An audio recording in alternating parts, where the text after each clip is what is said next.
बिस्मिल्लाहिर्रहमानिर्रहीम। आज western political thoughts के अंदर एक और फ़िलासफ़र का क्विकली रिव्यू लेने लगे हैं और ये हमारे पास जो नेक्स्ट फ़िलासफ़र हैं ये हैं जेरेमी बेंथम साहब। तो चलिए स्टार्ट करते हैं। सबसे पहले तो ये समझिएगा जो जेरेमी बेंथम हैं इनको जो सबसे ज़्यादा जो माना जाता है वो इसलिए माना जाता है क्योंकि इनको मॉडर्न यूटिलिटेरियनिज़्म का फाउंडर माना जाता है। यानी ये जो एक थ्योरी दी अफादियत की कि किस तरह ज़्यादा से ज़्यादा फ़ायदा हासिल किया जा सकता है, तो उसके पीछे जो एक थॉट था, ये जो थ्योरी दी थी वो जेरेमी बेंथम साहब ने दी थी। तो इस वजह से इनको बहुत ज़्यादा माना जाता है। इनका ताल्लुक़ जो था वो इंग्लैंड से था, ठीक है। और उसके बाद इंग्लैंड में क्योंकि कानूनदान भी थे, इनके वालिद साहब भी कानूनदान थे काम, और बहुत ही लायक और ज़हीन शख्स था ये। लेकिन उसके बाद क्या हुआ कि इंग्लैंड की जब ये पार्लियामेंट का रुकन मुंतखब होने के लिए उन्होंने इलेक्शन लड़ा, तो नतीजे के तौर पे ये हार गए। और हारने के नतीजे के तौर पे इनका दिल बहुत बददिल हुआ वहाँ से कि यार ये कैसा कानून है, कैसा सिस्टम है। क्यों?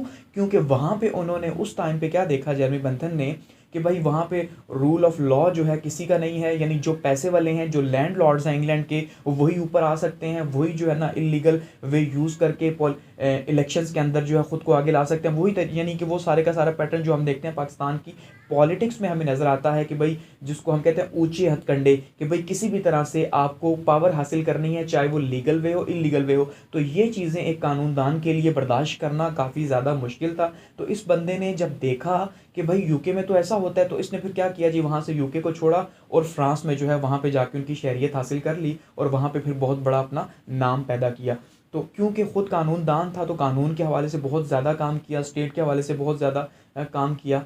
तो उसमें सबसे इम्पॉर्टेंट जैसे कहा कि यूटिलिटी ऑफ ये जो थ्योरी है यूटिलिटेरियनिज़्म की, इसी को बहुत ज़्यादा प्रमोट किया और कहा कि भाई देखो इंसान जो है एक्चुअली में उसकी ज़िंदगी के अंदर दो चीज़ें बहुत ज़्यादा इंपॉर्टेंट हैं। एक है पेन, एक है प्लेयर, यानी कि खुशी, ठीक है, और दर्द जो है, ये दो चीज़ें हैं इंसान के साथ साथ चलती हैं। तो इंसान का जो एक्चुअल पर्पज़ है लाइफ का, यानी वो पूरी ज़िंदगी जो स्ट्रगल करता है पैदा होने से मरने तक के दौरान जितनी भी उसकी स्ट्रगल है, उसके पीछे जो सबसे इम्पॉर्टेंट एलिमेंट है वो होता है खुशी हासिल करना, यानी प्लेयर को हासिल करना।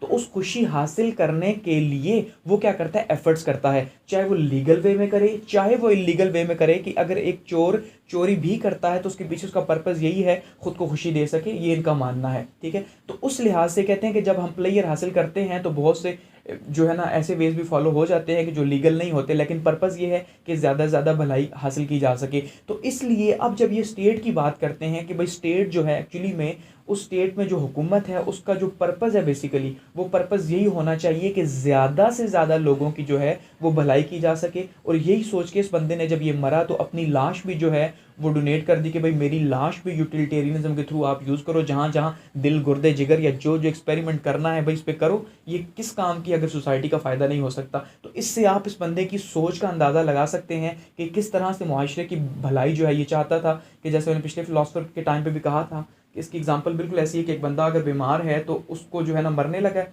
कोई ब्लड कैंसर है कुछ और, तो वो क्या करे जी, वो अपना किडनी हार्ट वगैरह जो जो डोनेट कर सकता है 3-4 लोगों को डोनेट करके तो उनकी ज़िंदगी बचा ले। इसका मतलब ज़्यादा से ज़्यादा फ़ायदा, यानी बिल्कुल ऐसे ही कि अगर 100 लोगों को मारना पड़ता है 1000 लोगों को बचाने के लिए तो कोई इशू नहीं है, आप उन 100 को मार दें क्योंकि 1000 बचेंगे। कि फ़ायदा ज़्यादा लोगों के लिए होना चाहिए ना कि कम के लिए, ये इनकी सोच थी।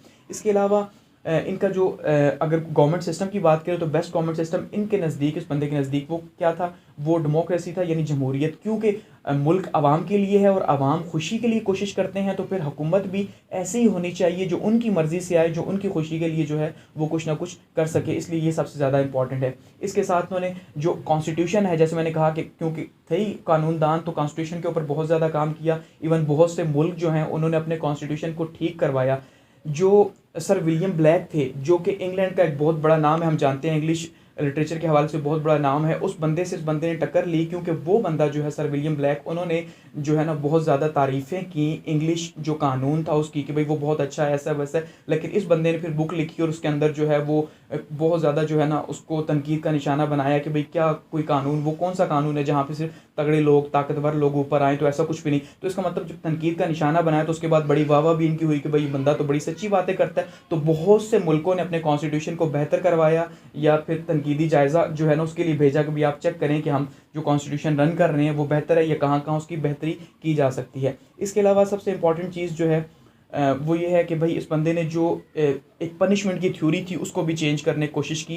कि पनिशमेंट की थ्योरी क्या, कि भाई इस बंदे का ये मानना है कि ज़िंदगी दो ही चीज़ों का नाम है, एक खुशी है, एक दर्द है। तो जो लोग मुख्तलिफ हैं सोसाइटी के अंदर, ठीक है, तो उनके जुर्म की नोयत भी मुख्तलिफ होगी। तो जब लोग मुख्तलिफ हैं सोसाइटी के अंदर तो ओबियसली उनके थॉट्स टकराएंगे। जब वो उनके थॉट्स टकराएंगे यानी उनके ख्यालात आपस में झगड़ा करेंगे तो उनकी किसी बात पे झगड़ा भी होगा। जब झगड़ा होगा तो क्राइम होगा। जब क्राइम होगा तो इसका मतलब ये है वो तो नेचुरल है, क्राइम भी नेचुरल है। तो इसका मतलब ये है कि जब एक चीज़ नेचुरल हो रही है या नेचुरल वे के अंदर हो रही है तो उसकी फिर सज़ा बहुत ज़्यादा नहीं होनी चाहिए, बल्कि उसकी सज़ा जो है वो कम होनी चाहिए, या फिर बड़े जुर्म की बड़ी सज़ा या छोटे जुर्म की छोटी सज़ा। इवन क्योंकि उस टाइम पे इस बंदे ने खुद देखा था कि इंग्लैंड के अंदर कैसे छोटी छोटी चीज़ों के ऊपर जो है वो मौत की सज़ा सुना दी जाती थी। तो इसलिए भी ये जो है बहुत ज़्यादा मुखालिफ थे इस चीज़ के कि भाई सज़ाएँ इतनी सख्त नहीं होनी चाहिए। इसके अलावा कहा जी जेल के अंदर कैदियों को हुनर सिखाने चाहिए, उनको इम्प्रूव करना चाहिए, उनको नॉलेज देना चाहिए, और जिसका बिहेवियर ठीक हो उसकी सज़ा में कमी भी की जानी चाहिए। यानी कि हर वो चीज़ जो आज शायद हम देखते हैं मॉडर्न ज़माने के अंदर फॉलो की जाती है